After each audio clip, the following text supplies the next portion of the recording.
I'm Jason Sims, And I'm Angie Sims. and we've been coming to BSCC for about 3 years. For me, I was, um, you know, working on my relationship, still having some struggles, but really trying to gain that momentum, to where I've seen everybody be. And I think that was probably my biggest thing.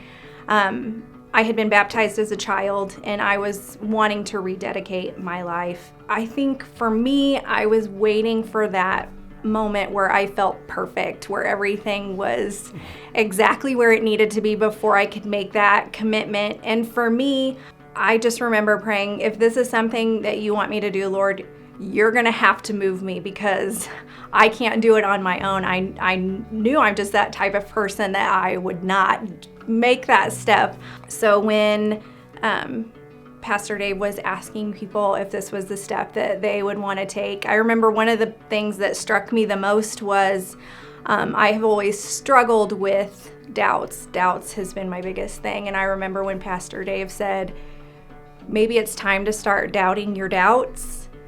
That was huge for me. It was a huge move. And when he asked us to make that step, I just knew. I turned to Jason and I said, I have to go. And I was up there, and it didn't matter who was behind me, or I was just looking forward and I was ready to make that step. And the cool thing was when I walked through the door, I turned around and I saw our daughter Hadley saying that she wanted to be baptized too. So I knew that the Lord had been working in her as well. So it was really, really exciting for me.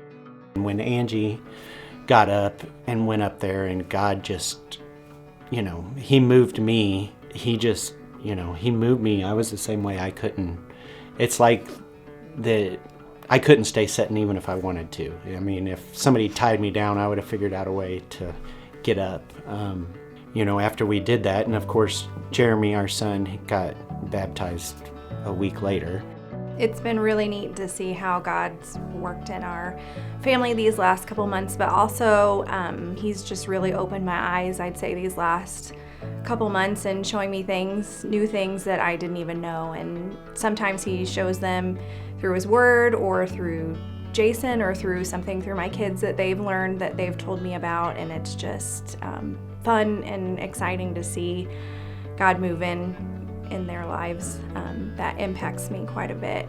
God has impacted our family relationships. Just Angie and I, it just seems like everything we do now is for God, and it's not living our lives the way that we want to live them. It's the way that we think God wants us to live.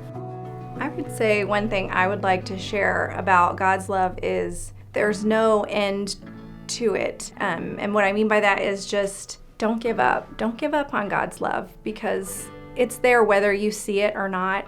One thing I thought about a lot was it's never too late. I mean, it took me a lot of years to realize what God could do for me. And it's like I said, it's never too late to get into church. And it's not just being involved in church, it's just having that relationship with God.